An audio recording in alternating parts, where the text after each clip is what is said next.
Jurassic World 4 will be going back to basics in an awesome way and will apparently be fixing the Jurassic Park franchise. That is according to Impractical Joker Q. Is what he's saying the truth, or is he playing a prank? Let's find out. Welcome back to Jurassic Outpost. Let's take a look at the very latest on Jurassic World Rebirth.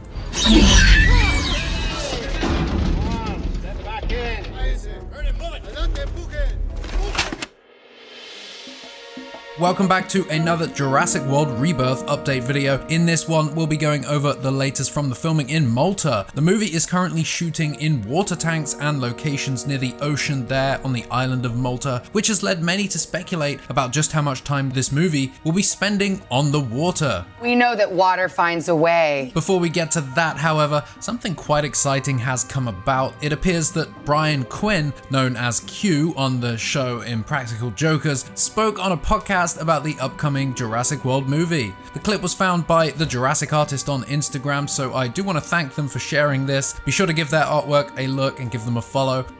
The podcast is the Tell 'em Steve Dave comedy podcast. Anyway, hearing somebody in the industry discuss an upcoming movie, one you're personally excited for, and especially when they do it in a positive way, when they have positive things to say, I mean, that just brings the hype, doesn't it? So Q dropped some information here about the new movie. I caught a little bit of this is unsubstantiated, of course, but I know someone who read the new Jurassic Park script and said it's fucking awesome.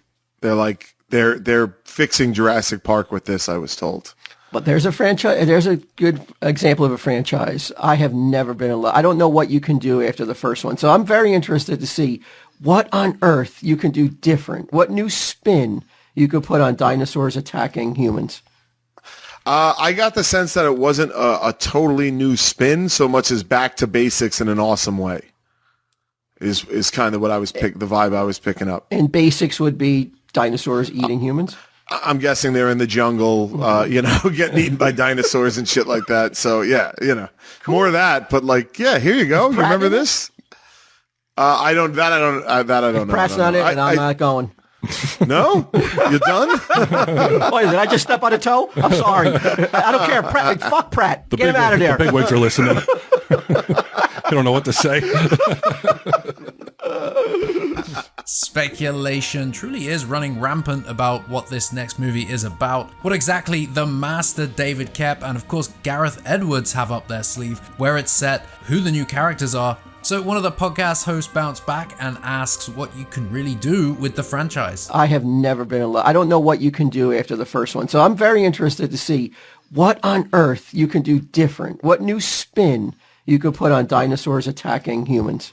This would not be the first time we are hearing that this movie represents a bit of a back to basics approach. The studio and filmmaking talent all seem to be on the same page about returning to some of the actual roots of this franchise. I got the sense that it wasn't a totally new spin so much as back to basics in an awesome way. Is kind of what I was the vibe I was picking up. And basics would be dinosaurs eating humans? I'm guessing they're in the jungle, getting eaten by dinosaurs and shit like that. So yeah, cool. More of that. But here you go. You remember this? Jurassic Park is a sci-fi action thriller, a movie that perfectly blended those genres and delivered an at times frightening movie for the audience. It does have a PG-13 rating, but that rating describes it as intense science fiction terror.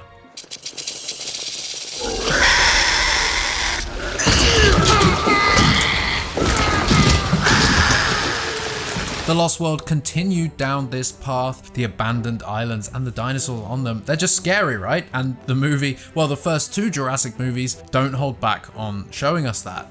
Returning to the basics of the franchise would mean an island, of course, a jungle as described in that podcast, and that certainly does align with everything we know so far. The first official synopsis of this movie reads, a completely fresh take, launching a new Jurassic era, following 3 adults and 3 teens stuck on the island. Based on the casting for this movie, we can pretty much assume who the 3 adults are and who the 3 teens are. But what is the island? With this talk of a back to basics approach and fixing Jurassic Park, you can't help but wonder if that really does mean we'll be going back to Jurassic Park, back to the jungles of Isla Nublar. But with the Aztec ruins that we have seen on location in Thailand and now in the UK, I'm getting vibes that are more in line with Site B. You mean there are 2 islands with dinosaurs? All right, you stay out of this. Who knows what they really have planned for us? They are doing their best to keep it a secret, but I'd love to know what it is that you want to see in the next movie, and what do you think the next movie really is about? So what else is going on with Jurassic World Rebirth? At the beginning I said it is currently filming in Malta, and that is true. If we take a look at the filming schedule, the movie is currently shooting there on the beautiful island. On our very own recent podcast, we chat with Jurassic fan Stevie about his time on the island of Malta, where he got to see some of the filming taking place. Be sure to check out that episode for an extended discussion about what he saw, but to break some of it down, Stevie and another Jurassic fan, Big Stroker, saw filming in one of the water tanks.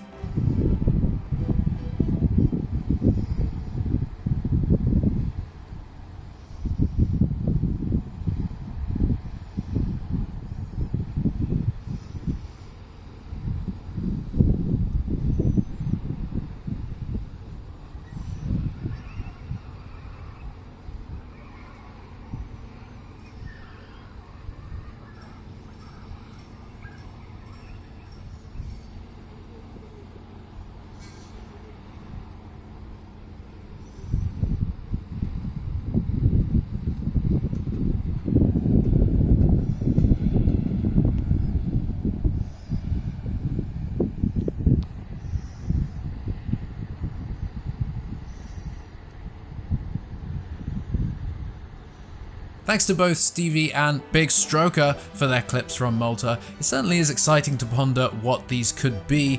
What are they filming? What boat is this? Who's on it? And why? Various cast members from Rebirth have also been spotted in and around Malta. We've got Rupert Friend playing tennis at the Marsa Sports Club. The world famous actor enjoyed early 7 AM sessions for 2 hours at the Marsa Sports Club before going back to work on the set of Jurassic World 4 with his fellow actors Jonathan Bailey and Scarlett Johansson. The local tennis coach claimed it was an honor for them to play the sport with a top film star, as Malta continues to welcome more and more actors of this caliber. So as was similar in Thailand, local government officials from Malta visited the set of the new movie. We have here Clayton Bartolo, Malta's Minister of Tourism, visiting the set at the Malta Film Studios, and you can see producer Pat Crowley greeting him there. Manuel Garcia Rolfo was spotted out in Malta, as was Jonathan Bailey. There's also this video showing Manuel on the left there, and Jurassic World Rebirth's kids, David Iacono and Audrina Miranda. Mahershala Ali was also spotted eating at a well-known restaurant apparently in Malta. So yeah, they're all there, they're actively filming the new movie, and at this point I really just can't wait to see what it is they're shooting. Filming wraps this week in Malta, and then the production heads to its final filming location, Sky Studios Elstree in the UK. They have been busy setting up the various stages there, and people who were in the vicinity were able to see Aztec ruins, parts of an ancient ruin set anyway, outside of the studio space. We discussed these sets on the latest episode of the podcast as well. Safe to say that those were likely for the new movie. I'm very eager to see what it is they're filming in the studios there in the UK and how that translates to what it is they've shot in Thailand and in Malta. They have been deep in the jungles of Thailand, deep in the water in and around Malta, and we'll be heading into studio soundstage space for the remainder of the shoot, which we believe is about 2 months in total. That's about all we have so far on the new movie. If you did enjoy this video, be sure to like, comment, and subscribe, as that really does help us out a lot, and we love hearing your thoughts. What do you make of Brian's comments? Do you think what Q says is true? Do you think they will actually be able to deliver a Jurassic Park movie that feels back to basics? I don't know if you've seen any of the behind the scenes of the upcoming Alien Romulus movie, but Legacy Effects did some fantastic animatronic work on that film. Director Fede Alvarez shared this video, which shows the creature, and it just looks so good. I wonder if Legacy have had anything to do with the new movie.